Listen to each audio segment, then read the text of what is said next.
Ya teman-teman gue banyak yang misalnya ngasih 500 juta sebulan, jualan misalnya restoran segala macam.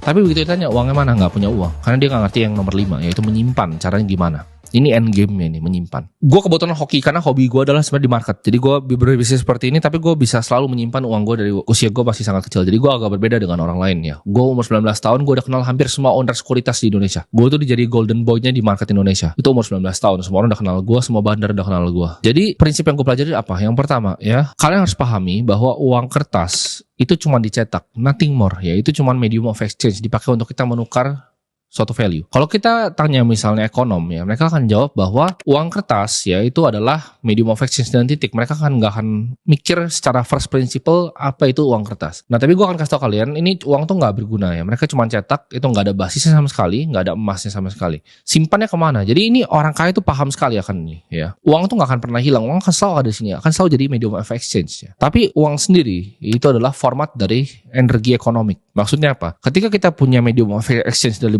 bentuk kertas ini, kita tukar sebuah jasa atau produk untuk dapat kertas ini, kertas yang cuma dicetak ini, buang kertasnya ya. Ini orang kaya paham ini. Buang kemana kertasnya? Ke aset-aset ya. Jadi kalau gue nanya orang paling kaya di Indonesia, teman-teman gue, apa sih yang mereka beli? Kalau orang middle class kan belinya saham. Orang kaya itu nggak ada yang sebenarnya beli saham. Mereka bikin saham. Ini bedanya orang kaya sama orang biasa aja. Orang middle class itu investasi saham. Orang kaya itu bikin perusahaan yang bisa TBK. Mereka bikin sahamnya sendiri. Uang dari bikin sahamnya mereka lariin kemana? Satu, properti ya. Mereka cari luxurious residential real estate di Menteng, di Pondok Indah, di Bali, di Seminyak. Mereka bikin villa di sewa-sewain ke orang. Luxury residential. Yang kedua adalah komersial. Mereka bikin gedung seperti gue di kantor ini gedung kantor. Yang punya ini ya bikin gedung dan dia sewa-sewain buat orang-orang jadi tenan di sini. Orang yang super kaya seperti itu.